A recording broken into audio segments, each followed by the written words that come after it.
The Montreal Canadiens were so close to being the Tampa Bay Lightning until they didn't. We'll break that down. And Patrick Waugh, if he can't be GM, what about head coach? I can't believe I said that with a straight face. Let's talk about the Montreal Canadiens on Hockey Inside Out.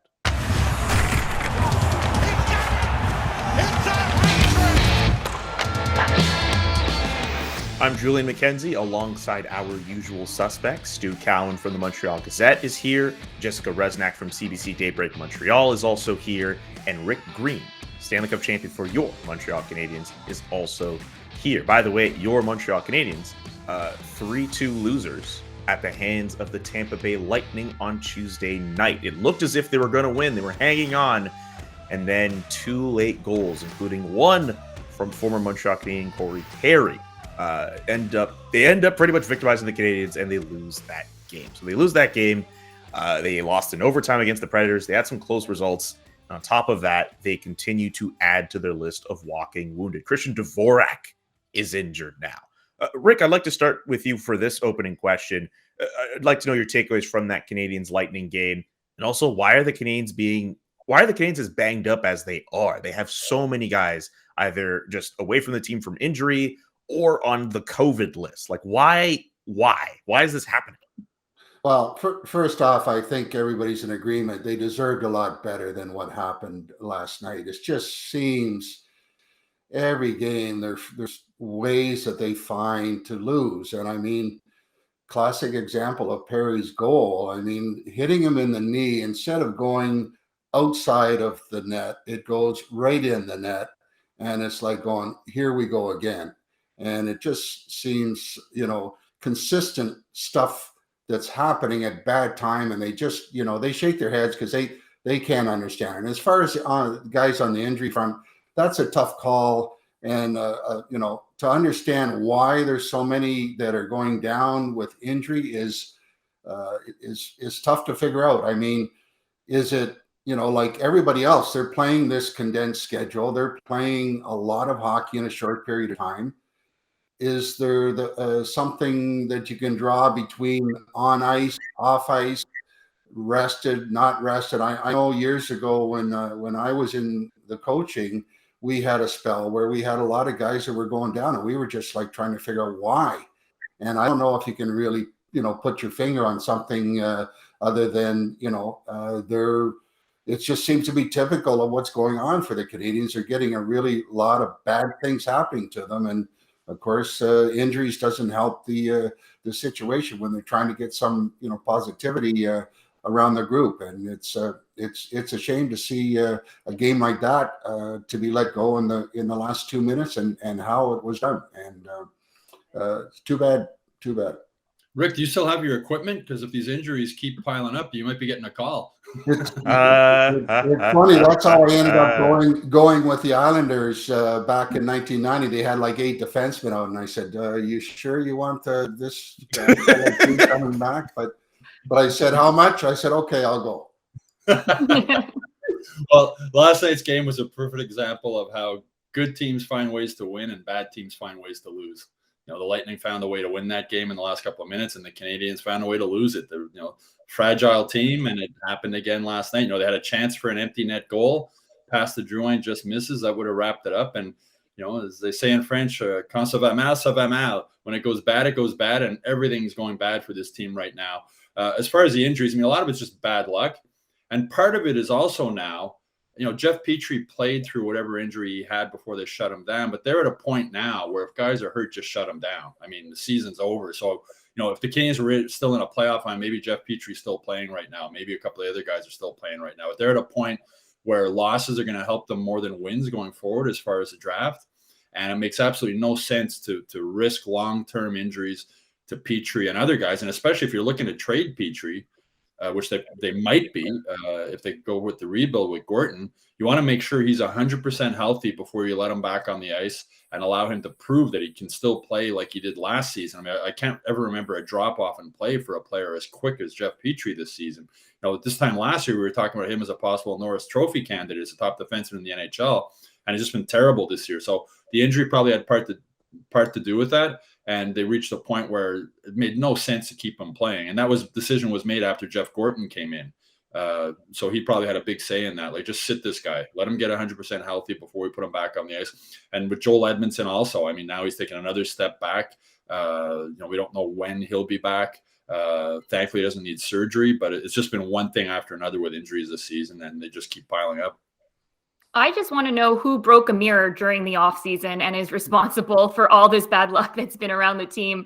For the Habs, it's really them just being unlucky at this point. They're getting players injured at every single game. Seeing Christian Dvorak leave the game against the Tampa Bay Lightning, it was like, yep, this is the season for the Canadiens. Every single game, it seems like another key player goes down, and them not being able to hold on to the lead. I think that's just, shows a team that isn't playing with confidence right now and isn't playing a consistent game all season long. We've spoken about how difficult it's been for them to play a full 60 minutes. They've had a bad second period, or, they took a shift off here and there. And that was what happened with the last 2 minutes of the game against the Tampa Bay Lightning. So for me, I just think I chalk it up to it just being really bad luck for the Montreal Canadiens. If something's going to go wrong, it will go wrong for them. They're not getting the breaks. And as Nick Suzuki mentioned after that game, it just seems like the bounces aren't going their way. Maybe Jeff Gorton needs to visit Marc Bergevin's tailor and get a lucky red suit. Seems like a lot's going wrong for Wright. Shane Wright, that is. I would hope the way the things are going with the injury front, like, okay, perfect opportunity for the kids to play and play them more. Paling, Caulfield, Dolphin for that matter. Let's let these kids play. I mean, they're doing a good job, and I don't see them getting enough ice time to allow them to continue to improve. And I just, I'm hopeful that, with all the guys going down, that these young kids, will get a chance to log some minutes and show what they can show. You mentioned right there, Julian, though, the draft. I mean, remember all the hype over Alexis Lafreniere? He went the third or fourth liner now with the Rangers. You look at Cole Caulfield. It's making the jump directly to the NHL is not an easy thing to do, and there's very few players that can do it, and even fewer who can do it with an impact. There's not too many Connor McDavids or Sidney Crosbys out there. So, for Habs fans who think tanking and getting the number one pick is going to solve all their problems, it won't.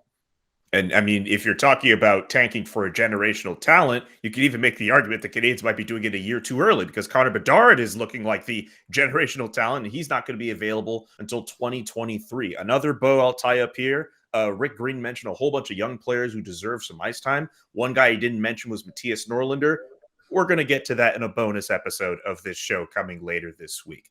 The next question I want to bring up, with regards to the GM search for the Montreal Canadiens. We already know that it doesn't look likely that we'll see a replacement for Marc Bergevin until at least after Christmas. But we know of one person who will be involved in helping to find that next candidate, Bob Gainey, who was once upon a time the general manager for the Montreal Canadiens.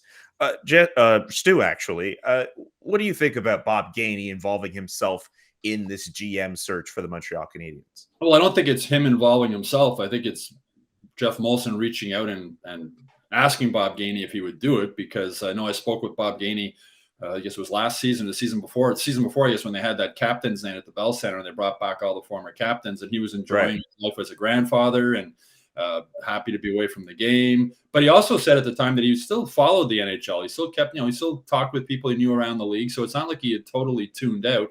So it makes sense to me.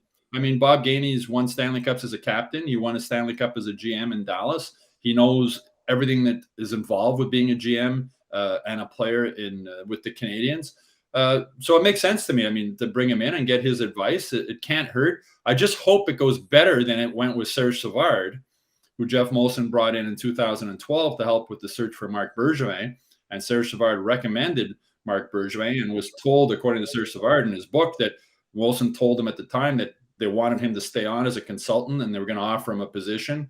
And then they never got back to Savard about that. And Marc Bergevin basically never returned any of Serge Savard's calls or didn't want to hear anything Serge Savard had to say as far as advice after that. And that really upset Serge Savard. And in hindsight, it probably would have helped Marc Bergevin if he did maybe call Serge Savard once in a while and listen to him to get some advice. He didn't.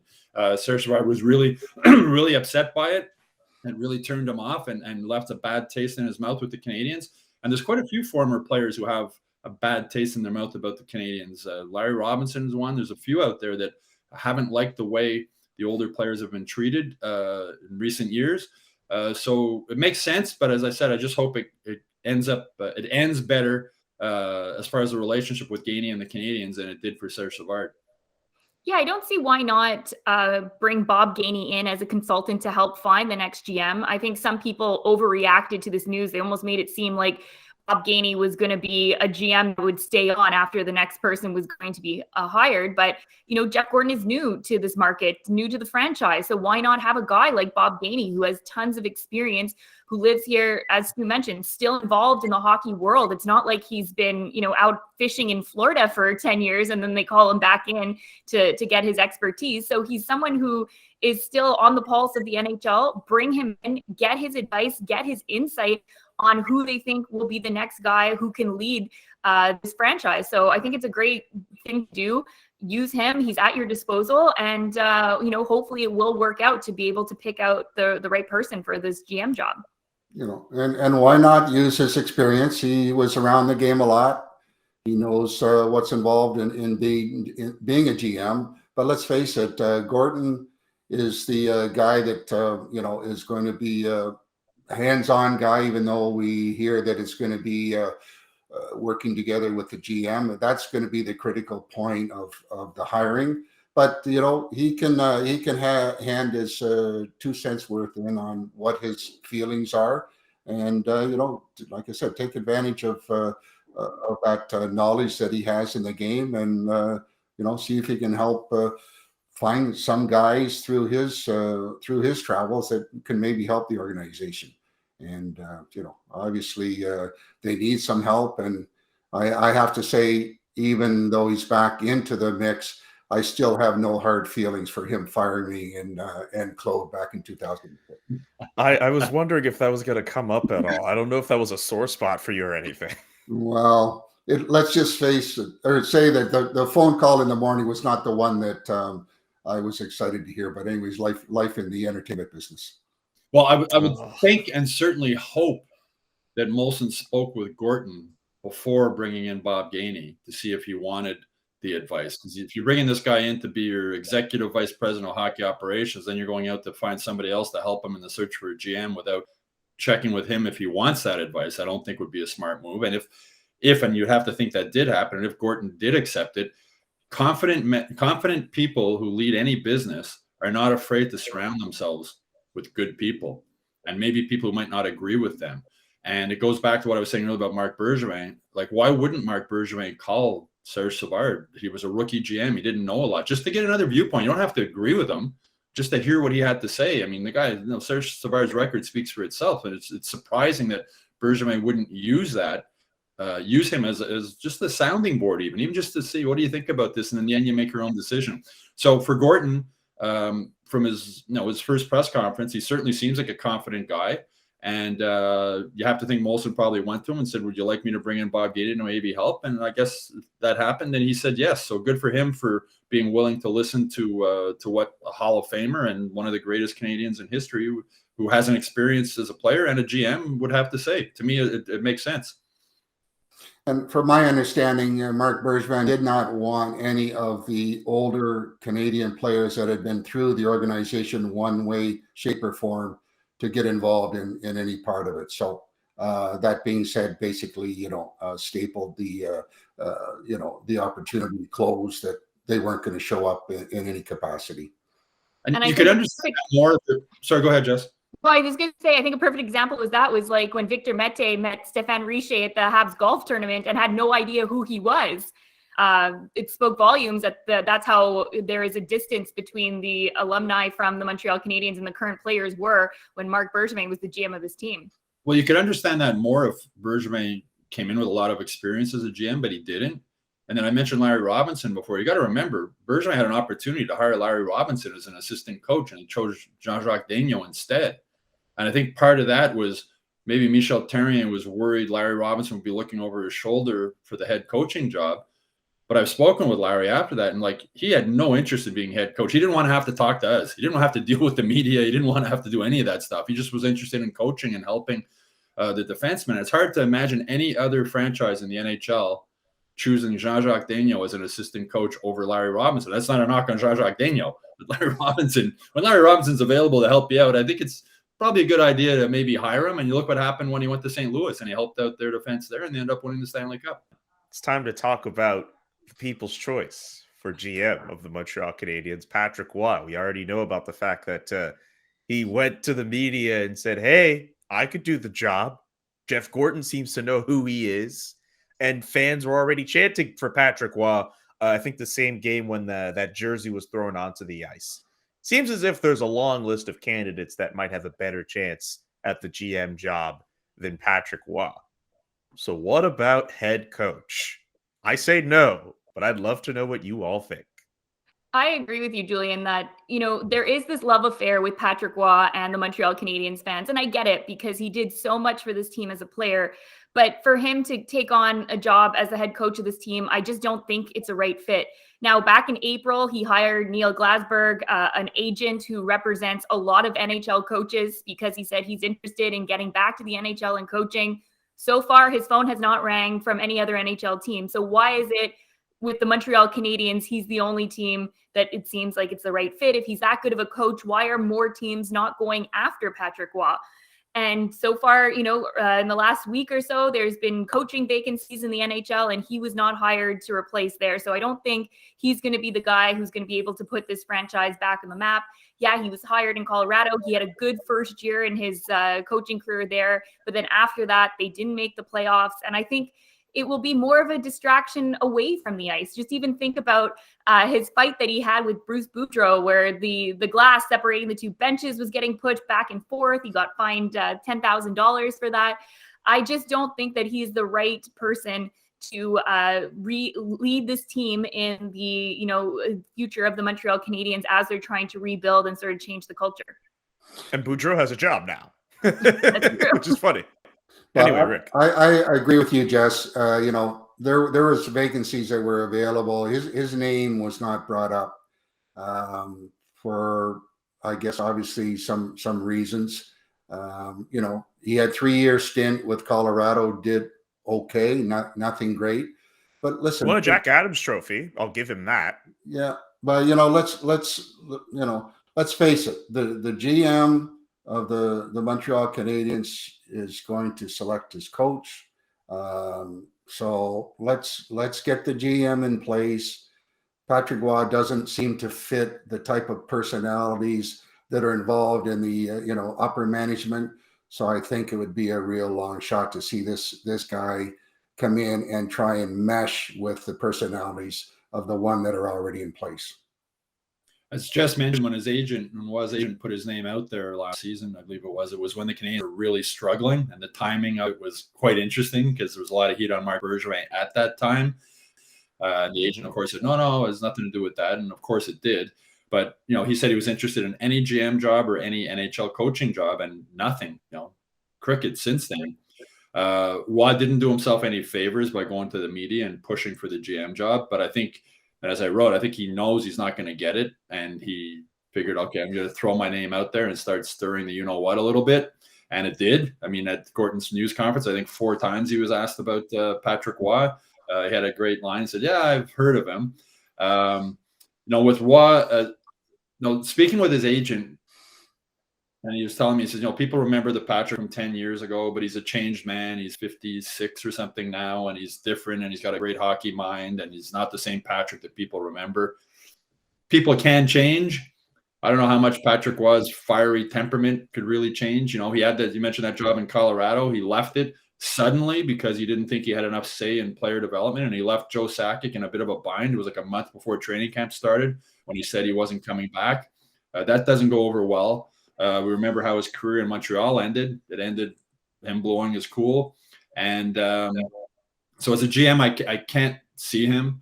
As a coach, there could be worse choices. As you said, he was named NHL Coach of the Year.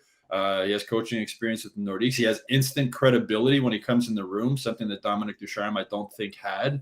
And I think that has hurt him as coach of the Canadiens.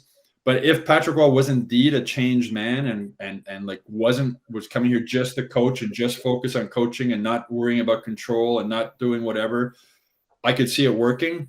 But Patrick doesn't play well with others. And in this new setup they're having with the Canadiens, I don't think he's going to fit in. Matthew Darsh's name has been mentioned. Agent Kent Hughes' name has been mentioned. We haven't heard a peep from them, right? They've been very quiet, stayed in the background, let things play out and see how it's going to, if they get the job, I think they'd both love the job. If they get it, great. If they don't, but Jeff Molson likes that. He doesn't like, he likes people just staying quiet and let the cards fall where they may.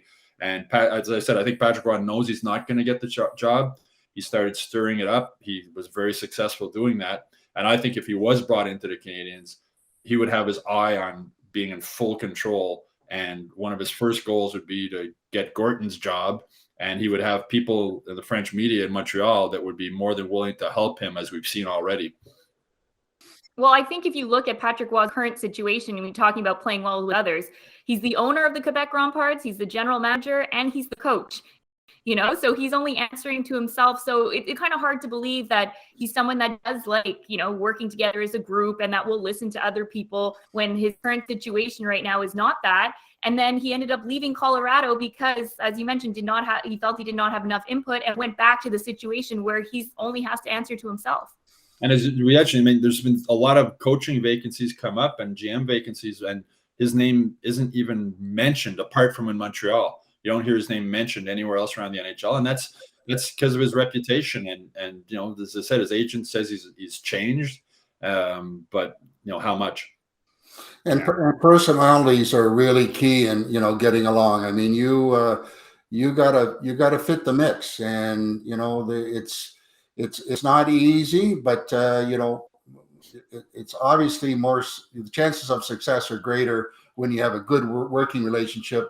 And you can, work together to find a way to make the team better. But I don't see it. Like I said before, with his type of personality, he's a little bit of a tough personality, and it doesn't seem to gel with the other guys. Is that going to stop people from chanting Patrick Roy at the Bell Center? Well, we'll just have to wait and see. Final question for you guys. Jeff Gorton, one of the things he mentioned during his introductory press conference was the need to fill out the analytics department for the Montreal Canadiens. What were your takeaways on him making such an emphasis on that part of the Canadiens front office? If I were him, I would really think twice about analytics because if he's looking at team performance and individual performance and, putting together a real good plan of what he has in the organization, there's not a lot of good things that are happening in the organization as far as their personnel goes. So that might be a scary thing, but it's something that a lot of the teams are steering towards. They use it in contract, like you said, contract negotiations, and it gives a real good understanding of what your personnel are all about, and there's nowhere to hide. And I think by addressing that, it's obviously going to bring in a real good feel of what they have in the organization. And then, use that when it comes down to either keeping guys, signing guys, or moving them to another team. I mean, analytics are becoming a bigger part of hockey, and improving analytics for the Canadiens is only going to help them. Whatever resources you have or tools you have to help, or this team needs a lot of help. But analytics aren't the be all and end all in hockey. Just look at the Toronto Maple Leafs. That organization with Kyle Dubas is built on analytics. I don't think Dubas really cares what his eyes and what his scouts at the games have to say. He's more interested in what is on paper. And, analytics work great in baseball. Baseball is a team sport, but it's more of an individual sport, and it's all about percentages and averages and on-base percentage, etc. It's a game based on stats, and analytics can work really well. But hockey is a different game. I wrote a column this week. Corey Perry, I don't know what his analytics are, but I want him on my team. And, it's the leadership the Canadiens have lost this season has had a bigger blow on the team, I think, than any analytics. Cole Caulfield spoke the other day about how much Corey Perry meant to him. When Cole Caulfield got sent down to Laval this season, Corey Perry called him. They're not even teammates anymore.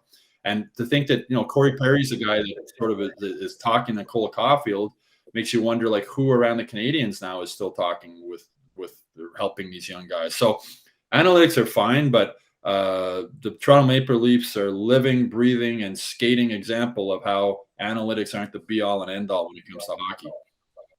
Well, I think you have to be open to analytics. I think for the longest the Canadiens, just kind of ignored that whole part of the game, and the way that the NHL is shifting to have more people in organizations that are in charge of the analytics. And you know what? I don't think it's a horrible thing that Jeff Gordon wants to have some emphasis on that and use that tool and bring it into the organization. But there's a lot of work that needs to be done on this team. And if, emphasizing on analytics, I don't think it's going to be like the magic wand that all of a sudden this team will be better because of that. But I think it's a step in the right direction, being open to new concepts, not always kind of, relying on the past and what you had success with in the past. To remember, we're almost 2022, and let's bring this area and learn how to improve that area with our organization. And as I mentioned, the Leafs, the Leafs, as you all know, were up 3-1 on the Canadiens in that playoff series, by far the better team on paper, but they couldn't win. They didn't have the character. They didn't have they weren't a team like the Canadiens became a team. And a big reason they became a team was that speech Corey Perry made, and Eric Stahl made a speech too about don't waste these opportunities in the playoffs. And Rick knows better than anybody from having played in the NHL and coached in the NHL. Hockey is not a game that's all about statistics. I mentioned in an earlier episode of our show, Brian Skrudland was one of my favorite players when he was with the Canadiens. I don't know if his analytics were good, but I want him on my team. He was heart and soul, busted his butt every time he was on the ice. And as I said, that's the difference between hockey and like baseball. Like in baseball, heart and character, I don't think means as much. I mean, you get on base or you don't get on base, or you strike the guy out or you don't strike the guy out. So I think it's sort of, as I said, analytics, I think they can definitely help in hockey, but I don't think they have as much of an impact on hockey as they do in baseball. And I had heard a story when Jared Gallant was in Florida that, analytics was going to come into his office, from the owner, to the point where he was going to have to meet with him almost on a weekly or, every 2-week basis. And I had heard that Gerard said, you know what, don't bring it in my office, not interested. So he basically shut the door down. Why are we making analytics seem as if it's like this really bad virus that's just going to kill people? Analytics are not bad. They're a tool, as you mentioned. They don't have to be the be all end all, but analytics can actually be used as a tool that can help hockey teams. You are absolutely right. The Toronto Maple Leafs found a way to blow a 3-1 lead, not just because of the whole fact of the analytics or anything, because there's a whole mental thing in their head that can prevent them from doing that. But the Leafs have turned themselves into one of the best teams consistently, at least in the regular season, over the last how many years. If it weren't for that Canadiens run from the last summer, where the hell would we look at them in this place? This is a team that could definitely use some opinions in that front. They don't necessarily need to be the be-all and the end-all, but they definitely need to shore up that front. I just think this idea that analytics are just this super bad thing in hockey that, they can't measure on the same side of character and all that. Come on, guys. I have to disagree with some of these opinions here. I don't think it's this evil thing that's just going to ruin the game. It can make so many teams better. How come a team like the Colorado Avalanche, they have guys in their analytics department? They had a guy who was an intern at TSN 690 for years, or maybe not years. He was there at 690. He's now a huge part of their analytics department. The Carolina Hurricanes are a contending team. You can go through their entire list of analytics people in their department. It can help. It can work. It's not the be-all and the end-all. I get that. But the idea that it's just this scary thing that can't help teams, or it can't be above character and all that. I really think we need to look at this from a more nuanced way. And I hate the fact that it has to be analytics versus no analytics. I hate this debate. I hate how it's just been made to this whole thing. And I think Jeff Gordon, the fact that he wants to shore that up, could help the Montreal Canadiens in a certain way. It could really help them. And I think he's pretty surprised at the fact that the list of people who actually work in that department is actually pretty low compared to other teams in the National Hockey League. No, I didn't say analytics are useless. I said they're a tool. I think they're a small tool. I'm trying to remember the name of the young GM that Arizona hired a few years ago. John Shaika. Yeah, I was going to rebuild that whole franchise just based on analytics. How'd that work out? Not so well. Well, that's not just because analytics. He also just was. There's a whole other set of issues with the Arizona Coyotes. Let's be real here. You also need, you mentioned Colorado, and they got a lot of talent on that team. You got killed. Talent wins hockey games. And the Canadiens didn't have that much talent, though. And you can have character all you want, but Tampa Bay Lightning have talent. Let's face it. If you're a bad team, you take anything you can to try and find a way to get yourself as a better team. And if it's analyzing every details of the game, Gordon is coming in saying this is a start. We're going to use this, and obviously they need to make some improvements in a lot of areas. And this is just going to be part of his mindset that's going to hopefully be a positive for the organization. Well, I think it's smart that he is improving the analytics, but as long as he's not just looking at analytics and ignoring what the scouts, the eyes in the sky are telling him what they're seeing, it's sort of they got to work together. Jess, do you want last word on this before we wrap up? I think it's just, young kids these days using the computers to find out information. I think it's just a lot of old school that don't want to necessarily evolve. And like you're saying, it's not a bad thing. You're not saying you're going to ignore every other factor, but why not use this tool? And analytics has been given such, a dirty word that sometimes you say it around certain people, and it's like you've said the most horrible thing. So, you know what? That's what I said. Like, it's great that Jeff Gordon's coming in here with a different mindset and trying to build up an analytics department that is pretty much non-existent with the Montreal Canadiens. That's no disrespect to Rick and Stu. I understand. Like, I'm just voicing my opinion here, but I did feel as if you guys are just making analytics as just this like really bad thing, and it's not. Well, you know what the number one analytic is? Team that scores the most goals wins. So, I mean, obviously we know that's the number one analytic, man, but it's not the worst thing. Then again, I mean, there are people who have characterized analytics as much worse than what we've done on this show. And that's going to do it for Hockey Inside Out this week. Gentlemen and lady, thank you very much, obviously, for your help this week. We'll be back next week with a brand new episode. Of course, subscribe to the YouTube page and subscribe to the Hockey Inside Out newsletter, and check out hockeyinsideout.com for our full episode. Peace.